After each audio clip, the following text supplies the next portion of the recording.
Hello बच्चों, let's read the question. So the question we have is convert 12 gram of oxygen gas into moles. So इस question में हमें क्या करना है? We have to simply do the conversion, that is conversion of 12 gram of oxygen gas into moles. That is we have to find out the number of moles. So इसका key concept क्या होगा?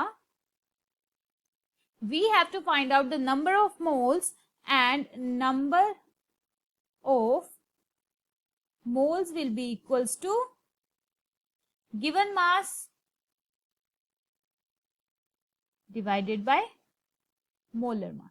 Okay, so this will be the key concept and हम इसको use करके number of moles find out करते हैं. So let's start doing the question. So firstly हमें क्या पता होना चाहिए? That is given mass. Given mass of oxygen is 12 gram and molar mass of oxygen gas we have to find. So हमें पता है that जो हमारे पास ऑक्सीजन होती है, okay, we have oxygen, वो किसमें एग्जिस्ट करती है? It exist as diatomic atom, that is gaseous state में इट इज लाइक O2.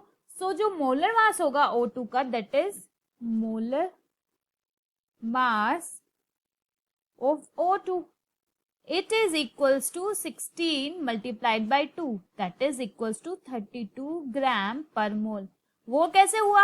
अगर हमारे पास एक ऑक्सीजन है उसका मोलर मास होता है 16, सो हमारे पास कितने हैं यहाँ पे? 2. सो ये हो जाएगा 16 multiplied by 2, that is 32 gram पर mole. So as discussed earlier number of moles, so अभी हम फाइंड आउट कर सकते हैं, that is number of moles किसके इक्वल हो जाएंगे? Given mass is 12 gram, so 12 gram divided by molar mass. So हमारे पास मोलर मास ऑफ O2 कितना हमने फाइंड किया? 32 ग्राम्स पर मोल. सो ये हो जाएगा 32 ग्राम्स पर mole. Okay, so gram we can cancel out and यहाँ पे जो हमारे पास बच जाएगा that is 12/30 mole. Okay, so from here the value comes out as 0.372 mole. Okay, so this is the value for number of moles for this oxygen gas. Okay, so that means by using the key concept, that is number of moles which is equals to given mass upon molar mass, the value comes out as 0.372 moles. And this is the solution to this question. I hope you understand it well. All the best.